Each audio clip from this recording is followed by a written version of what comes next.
Hello friends, mister and Mrs world থেকে আমি সোনিয়া। আপনারা সবাই কেমন আছেন? এটা ছিল আমার ছেলের মুখে ভাতের দিনের ভিডিওটি এতদিন দেওয়া হয়নি, বাড়িতে কেউ নেই, আমি ছেলেকে নিয়ে একা আছি, সেই জন্য এডিট করা হয়নি।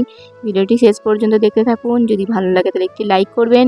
এই ভিডিওটিতে মানে মুখে ভাতে অনুষ্ঠানের ভিডিওটা এটা নয়, ওই ভিডিওটা আমি কয়েকদিন পরে দেবো। ওই ভিডিওটা এখন আমার কাছে এসে পৌঁছায়নি। যেদিন আমার ছেলের মুখে ভাত ছিল সেদিনকে পুকুরে মাছ ধরানো হয়েছিল এবং আপনাদেরকে বলেছিলাম আমাদের পুকুরে বড় মাছ আছে, এটা অনুষ্ঠান পারপাসে ধরা হয়। সেই বড় মাছটি দেখুন আপনাদেরকে মাছটা কত ওজন, মাছটা ধরা হচ্ছে এবং আরও মাছ ধরা হয়েছিল বিক্রির জন্য। এই পুকুরটা আমাদের এবং চাচাদের মিলিয়ে, চাচারা তো কেউ থাকেন না, আব্বুই মেনটেন করেন।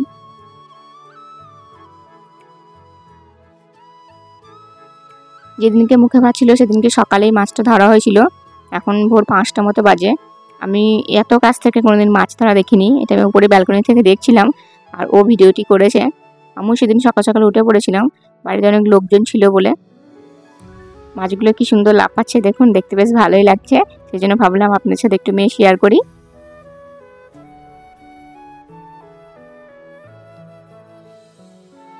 বড় কাতলা মাছটা ওই বস্তাতে, সাদা বস্তাতে মানে ভরে দেবেন, সেই জন্য বস্তাটা আব্বু দিলেন। উনি এক হাতে তুলতে পারছেন না মাছটা। এরকম মাছ আরও বোধহয় 2-1টা আছে, বেশি নেই, মানে রাখা হয় না, রাখলেই হবে। আব্বু বলছেন আর কয়েকটা রাখবো, মানে এত বড় মাছ নেই, এর থেকে ছোট সাইজের মাছ অনেক আছে। তারপর ও প্যান্ডেলারদের বলে দিচ্ছি কীভাবে ডেকোরেশনটা করতে হবে। আর মাছটার দিকে ওজন করতে দিয়েছে, এই দেখুন মাছটা ওজন হয়েছে 7 কেজি 800। আমাদের বিয়ের সময় তো মাছ ধরা ছিল, তখন এর থেকে একটু কম ছিল, কারণ 1 বছর আগে তখন মাছে মানে 6 কেজি মতো বা 6.5 কেজি মতো মাছের ওয়েট ছিল।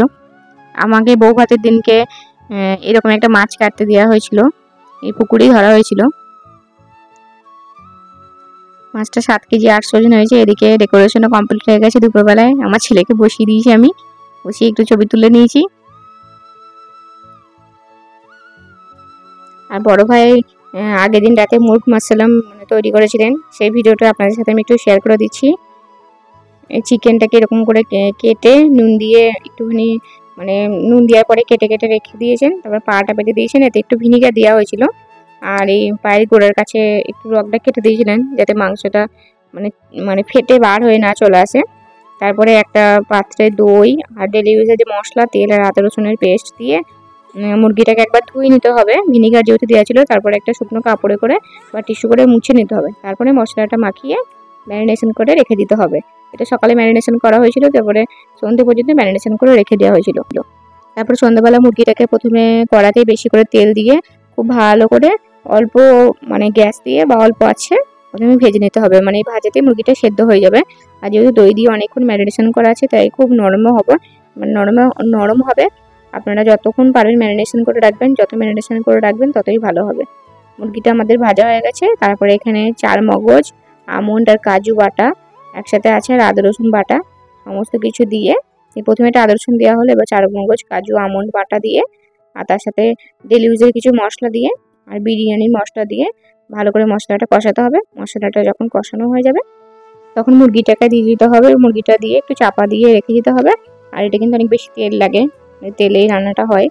এটা আমাদের কষানো হয়ে গেছে, আমি পুরো আপনাদের ডিটেলস ভিডিওটা দিলাম না, অল্প করে দিলাম।